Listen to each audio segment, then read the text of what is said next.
Police retrieve Fabergé pendant from suspect's stomach, claiming it was a gourmet heist. Clearly, this guy took "you are what you eat" way too literally. Next time, try digesting a Bond movie instead.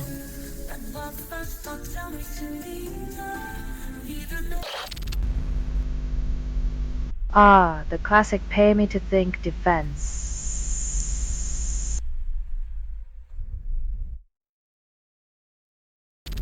Nature Microbiology says microviruses steer fungal fitness, yet fungi still can't parallel park. Who knew that tiny viral hitchhikers could make fungi more fit than your average gym rat? Maybe we should all start befriending viruses.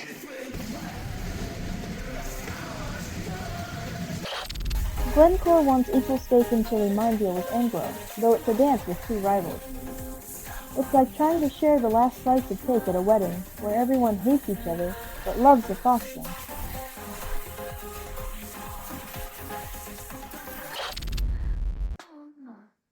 It's a classic story. Banks are the bad boys everyone wants to flirt with, but nobody wants to take home to meet the parents.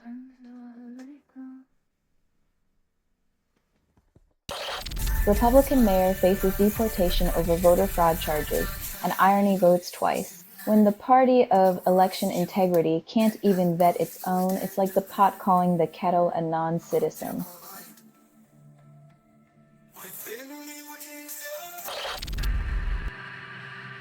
When access to weed is easier than healthcare, blame the system that profits from chaos.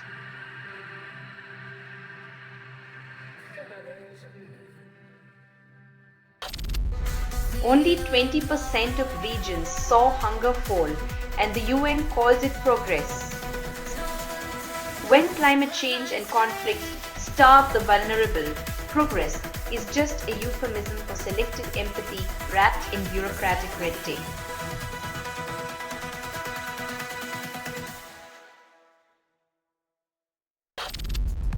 If their awards trump Peace Prize questions swirl around neutrality, football may not solve geopolitical issues, but it sure knows how to kick democracy in the shins while dribbling away from accountability.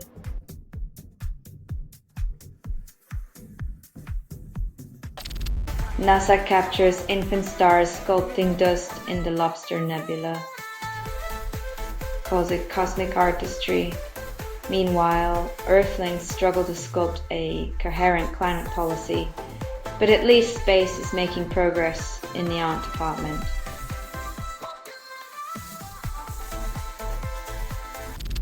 Only 10% of orchestral music gets mainstream attention, and Sarav's latest piece isn't part of the elite club.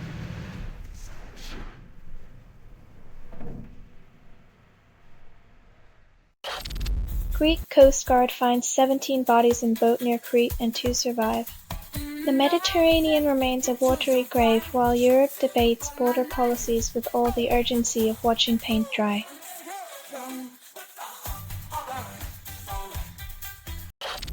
US suspends sanctions on Russian oil giant Lukoil, claiming it's a peace gesture. When you need Russian oil to keep the lights on, suddenly sanctions become optional. Peace is just a barrel away, conveniently priced.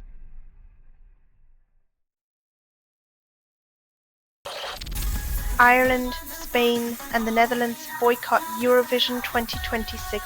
Israel gets a free pass. Eurovision drama level, nuclear.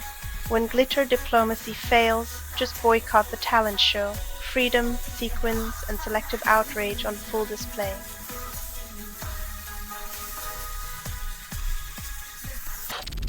Romanian military sinks Ukrainian sea baby in Black Sea, then calls it peacekeeping.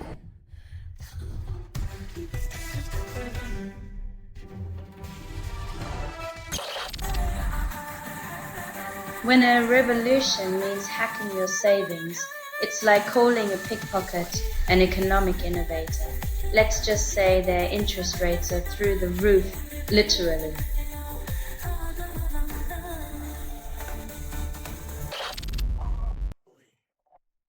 When border skirmishes are labeled peacekeeping, it's like calling a fistfight a friendly game of tag.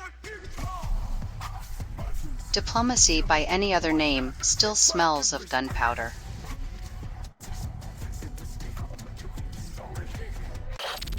Australian Senate removes funding appeal rights for NDIS, labels it streamlining.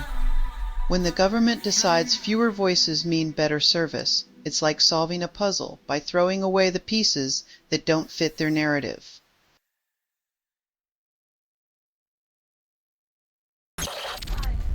Trump threatens Venezuela with invasion, calls it liberation. When the world's most notorious landlord decides to play risk with real countries, you know, diplomacy has taken a back seat to ego-driven geography lessons.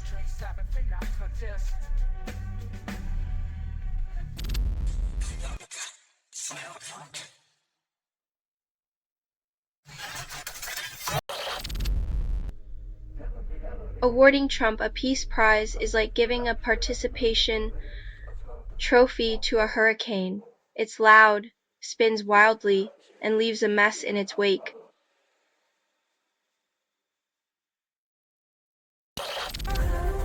House Democrats unveil fresh Epstein Island photos. Nothing changes. In the world's most exclusive game of Where's Wally? The only thing more elusive than justice is the truth.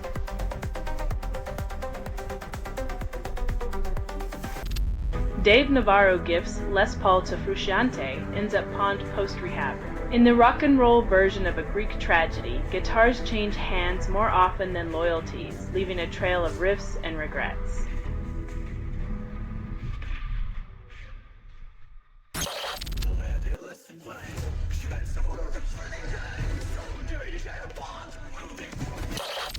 G. Atherton constructs bike trail with forest wreckage, calls it eco-friendly.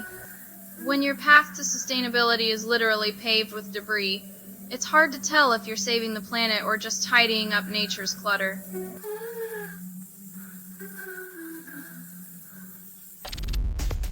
World Cup 2026 construction chaos, Guadalajara roads vanish under development. When your city's infrastructure plays hide-and-seek, it's hard to celebrate football when you're lost in the maze of progress.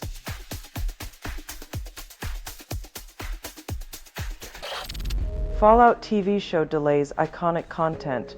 Producer promises eventual inclusion.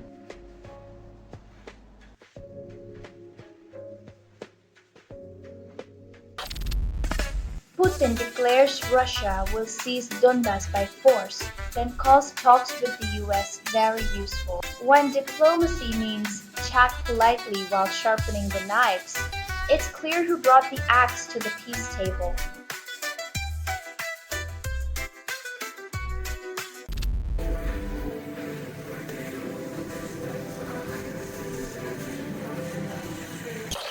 Pete Hegseth spills classified intel in chat, then claims it was a patriotic slip. Loose lips sink ships, but apparently they also get you a gig as a talking head on cable news.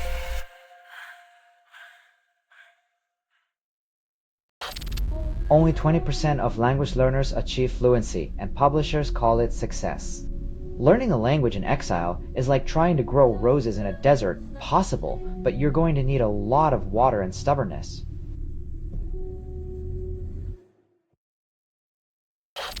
Warner Music sues AI company for theft, now licenses its artists to them. Warner's U-turn from courtroom to collaboration shows the music industry's willingness to dance with the devil, as long as the devil pays royalties.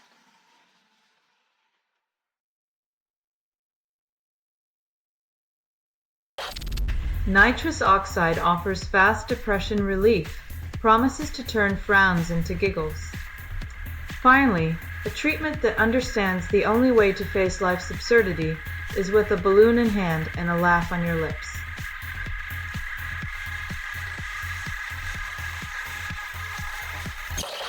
Driver plows into Christmas market crowd in Guadeloupe, injuring 19, calls it a holiday miracle. Because nothing quite captures the spirit of the season like a cocktail of alcohol, drugs, and vehicular chaos.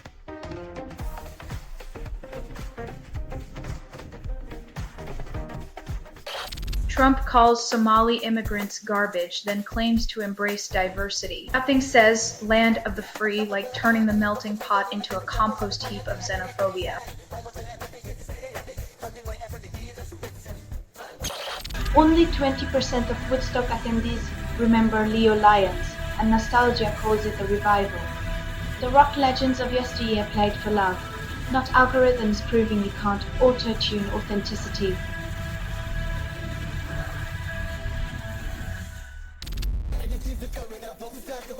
Convincing citizens that their struggles are imaginary.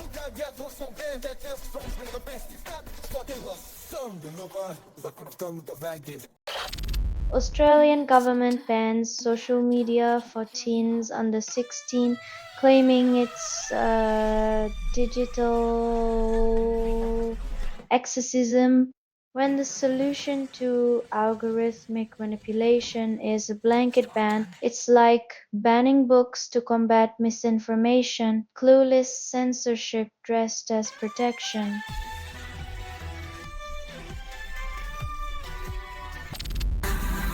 Trump disrupts 80-year government university research pact, leaving innovation in limbo.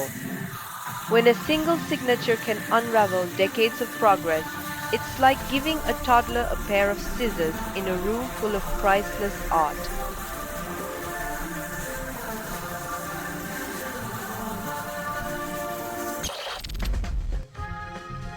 When rules are just suggestions and oceans are merely parking lots for the world's most destructive toys, international diplomacy becomes a high-stakes game of hide-and-seek.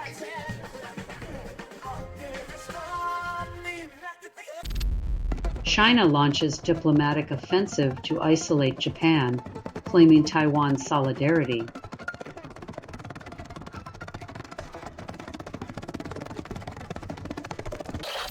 AMD and IBM see no AI bubble, just $8 trillion in data centers. When your rose-colored glasses are priced in trillions, every data center looks like a gold mine, not a potential sinkhole.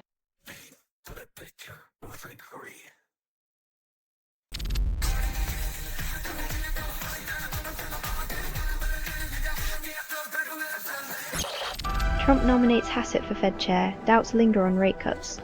Putting Hassett in charge of the Fed is like handing a kid a toy steering wheel and expecting him to drive a Formula One car, fast lane expectations, tricycle training wheels.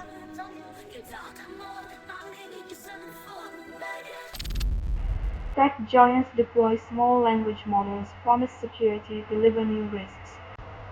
When the tech wizards shrink their language models, it's like downsizing your guard dog to a chihuahua, now with extra vulnerabilities and a charming box that hackers just adore.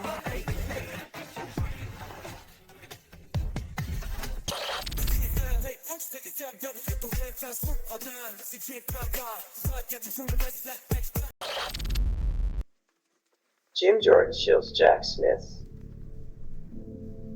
Probes.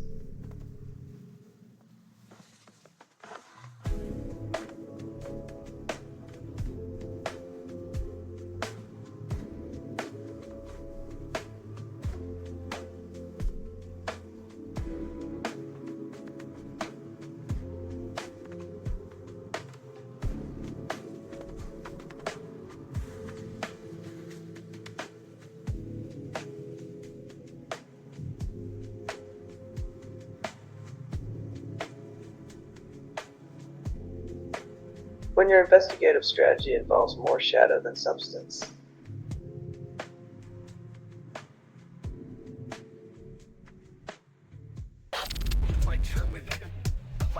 When avoiding a trust shock means playing financial Jenga with the economy, it's only a matter of time before it all comes crashing down.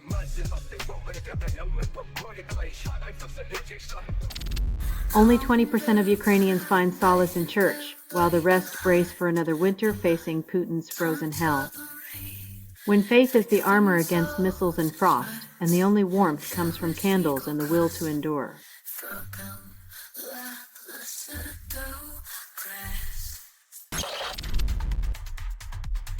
Because nothing says festive cheer like polyester suits and mirror balls spinning to the rhythm of jingle bells and questionable life choices.